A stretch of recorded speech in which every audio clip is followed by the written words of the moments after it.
Hello, and welcome back to the Early Modern Warfare podcast.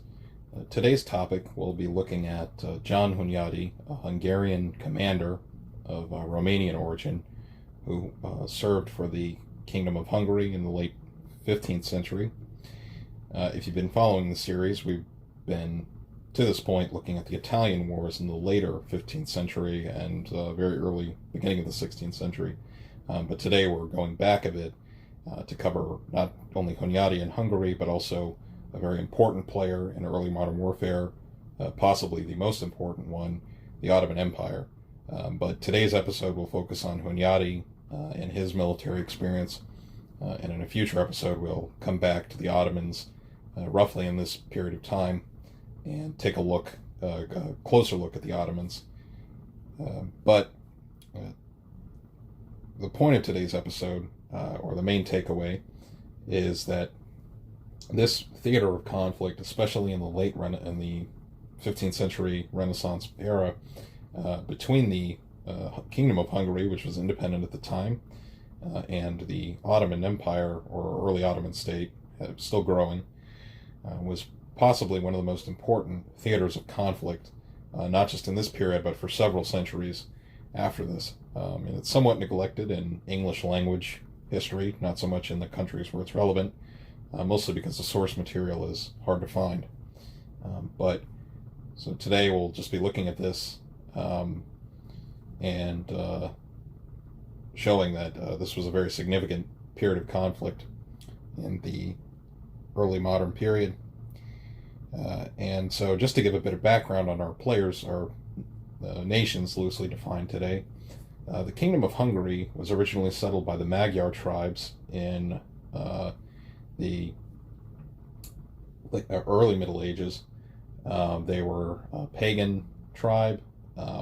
They settled in that basin, the Carpathian Basin, and over time they become Christianized starting under King Saint Stephen of Hungary, and then he and subsequent kings established Hungary as a pretty important military and political power in that East Central European region. It should be noted that the Kingdom of Hungary at this time is much, much larger than the modern democratic nation state of Hungary is today. It covered what is today Slovakia, parts of Romania, including Transylvania, parts of Croatia itself, and parts of and then obviously modern Hungary and a few other smaller areas. And it was a very significant power, military power, and a very strong state on this frontier that develops over time between the Ottomans and Hungarians, and then later it will evolve into the Ottoman and Habsburg frontier, which we'll discuss in another episode as well. But for today, we're focusing on this earlier period. The Ottoman Empire started out as a very small confederation of warriors under Osman Gazi. He was a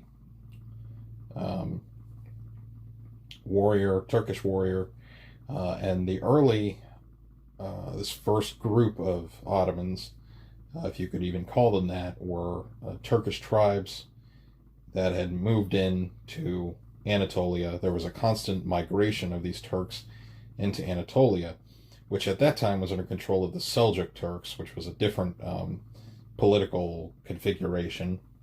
And the Ottomans are one of many of these Turkish, they called them beyliks, on this Seljuk Byzantine frontier.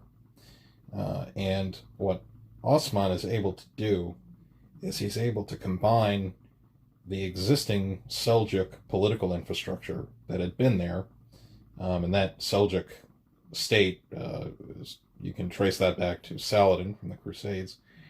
That Seljuk state combined with this religious military movement of Gaza, which is similar to the Islamic concept that people may be more familiar with jihad, but it's not quite the same.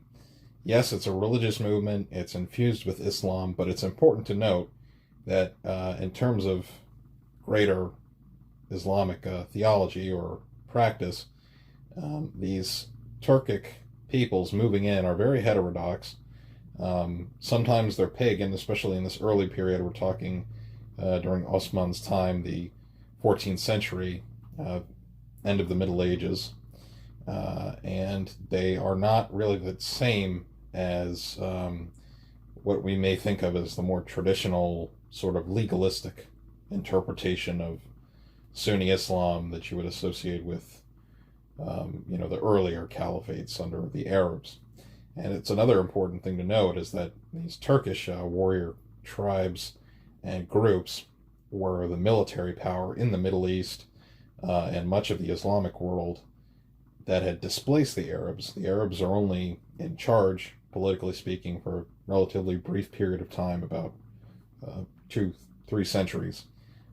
So this is an aside, but if you see maps of the Islamic world, especially during the Crusades, and it looks like this very large empire or caliphate, that's true to an extent, but these Turkic warriors were controlling local political power, and they sort of controlled the Abbasid caliph for quite some time, and in addition, there was another migration of Mamluks, which were these slave soldiers, and they were Turks, Circassians, and these other groups from the Caucasus region, which is today Azerbaijan, Armenia, that part of the world. So you have that existing Islamic world that had been built upon the early Arab caliphates. It had grown with the addition of the Persian tradition, which broke off in some ways, but also added new influences. And then you have this Turkish military power particularly in Anatolia and the Levant. But for Osman, as I said, he's on the frontier against the Byzantines, one of many Turkish beyliks, but he is the one that's able to pull it together. He's able to either incorporate or subdue these other Turkic lords, and over time expand the early Ottoman state to a much larger territorial unit, and it's a very strong military power. They're always on the offensive, going into Greece and the Balkans, and they slowly chip away at what was left of the Ottoman Empire. But by the 15th century, they're certainly at the doorstep of Hungary, and a very strong power, made use of a lot of light cavalry, and they had fairly substantial numbers. So that's where our subject for today, John Hunyadi, comes in. He was born in 1407. In 1433, he goes to Milan, and he studies the Italian condottieri, who are those Italian mercenary captains. But there's not much sort of action there. He also gains his fortune, but the sources apparently aren't very clear what that really means, what he did. But his first real campaign was against the Hussites in Bohemia, which is today the Czech Republic. And the Hussites were a political movement, a religious movement, religious and political, I guess. But there was a movement in Christianity. It was a breakaway sect, and they had some different theology. This isn't a podcast about religion. There's some other sources. There's other sources you can find that go into more detail. But the leader was a man named John Hus, and he was influenced by a English theologian named John Wycliffe, who had been condemned as a heretic. And so Hus developed some of his ideas further, and he created this peasant army, basically. And it was a pretty effective army. And Hunyadi really learned from this, because he understood the importance of having an army that was cohesive in a social way, that there was a reason for them to come together, because as I mentioned on a previous episode, a lot of these feudal levies that had been used up to that point were not that effective. They were relying on the goodwill of these other nobles quite often. The lords, the kings, and that sort of thing. And so they're relying on these feudal levies they may not get. And quite often these lesser nobles and even higher nobles don't really want to fight. So it's a problem in this period, and we'll see that going forward. It's trying to create a cohesive army. What do you do to solve that issue? And in the case of the Hussites, they're able to do it because they have a common cause. Most of the people in the military are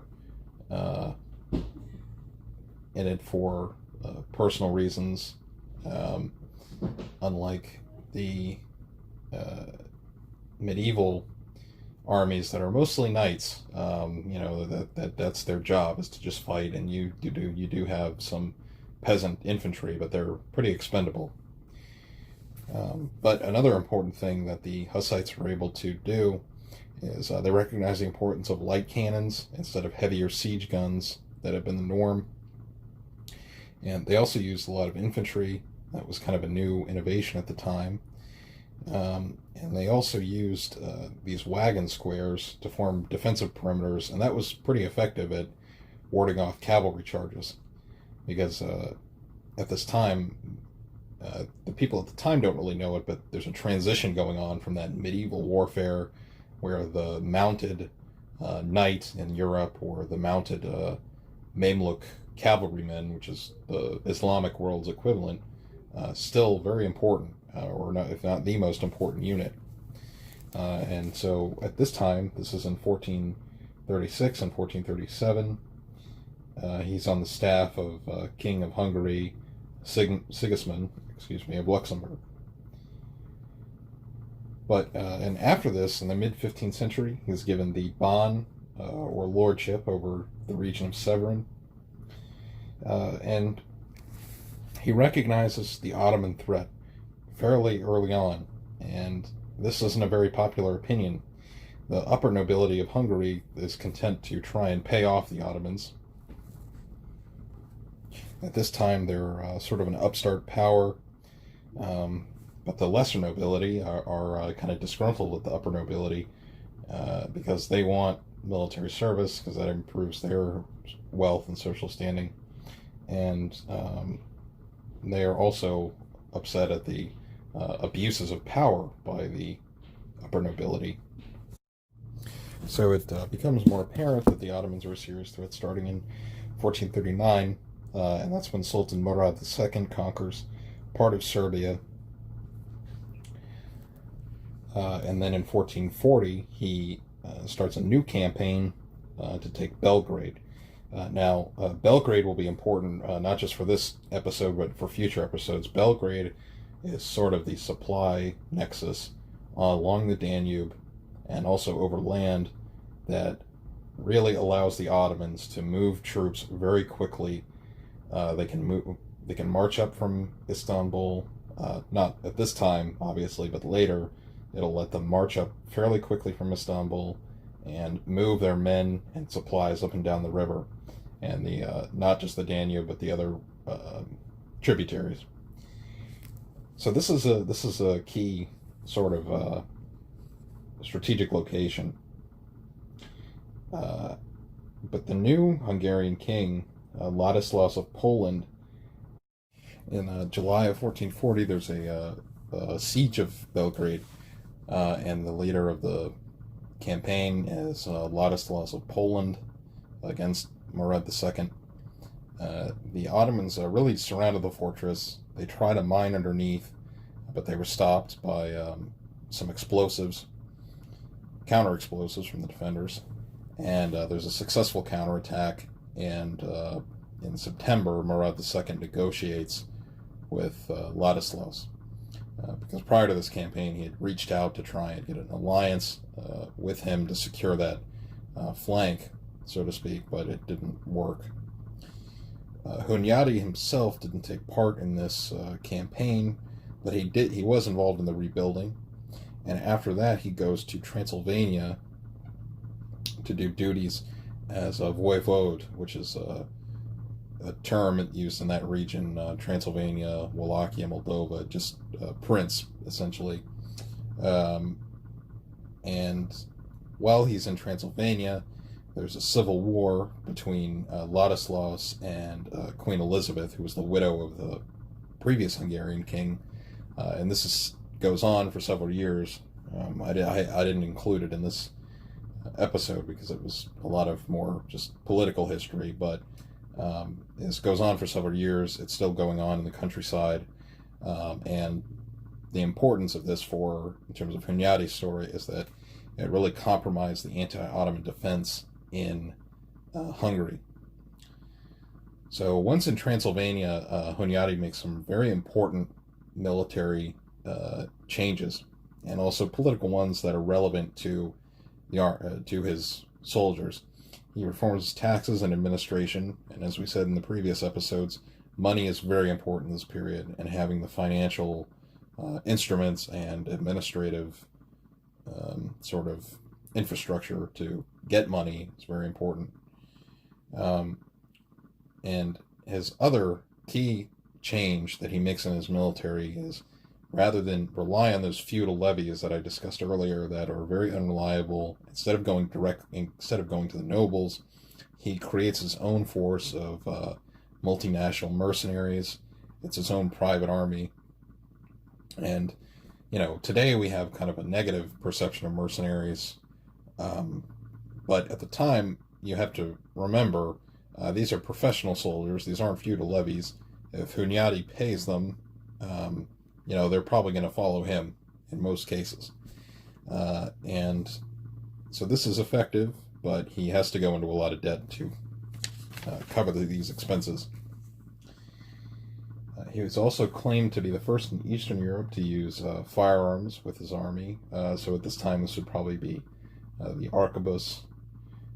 And he is an innovator there, but cavalry is still pretty important, and of course he uses a lot of that.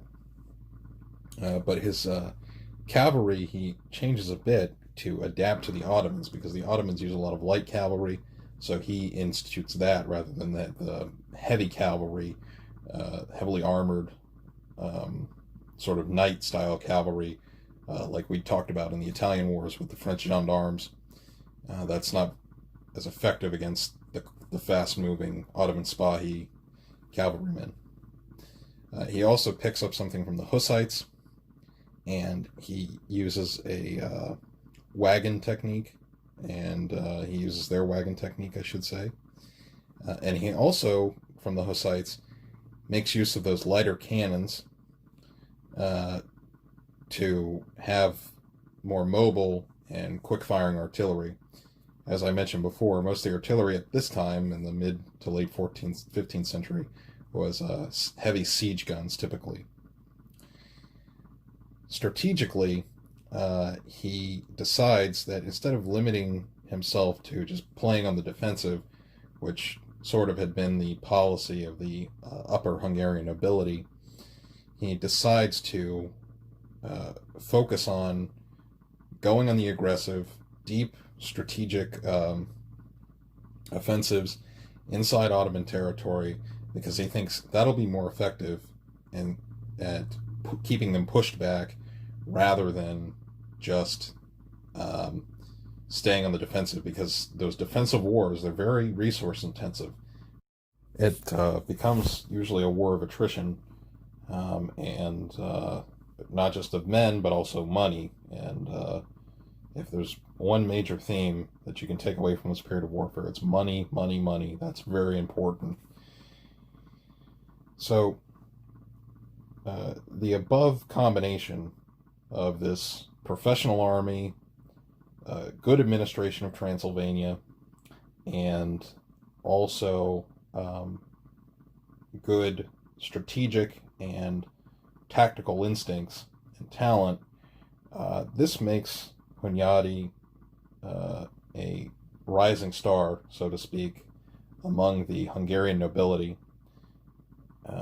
But at the same time, like I said, he's also unpopular because the other Hungarian upper nobles don't like this. They don't want to push the Ottomans and be on the offensive and really take the fight to them. They prefer to just the status quo. And so that makes Hunyadi a very unpopular guy. But as we'll see in the next part, he will really push the Ottomans back. He'll do a lot to resist them, the Ottoman advance, and be a really good commander and introduce a lot of military innovations. And this will be important also later on, because this dispels some of the mythology that surrounds the Battle of Mohawks in 1526. Because as you can see, with Hunyadi, you do have someone in Hungarian service that's very forward-thinking for the time in terms of military innovations. But during Mohawks, they're maybe not as much now in the scholarship, but somewhat in popular minds. There's a sense that the Hungarian knights, they were these horribly outdated knights that charged right into the Ottoman janissaries armed with muskets. They were just all gunned down. But as you can see, that situation in reality is a little more complicated. You have a lot of innovation in Hungary. There's a lot of changes. And we'll see that going forward, not just with Hunyadi, but also later the Black Army of Hungary, which I hope I can do another episode. So today's episode will wrap up there, just sort of setting the stage of John Hunyadi and his fight with the Ottomans. And thank you for listening, and I hope you enjoyed the episode.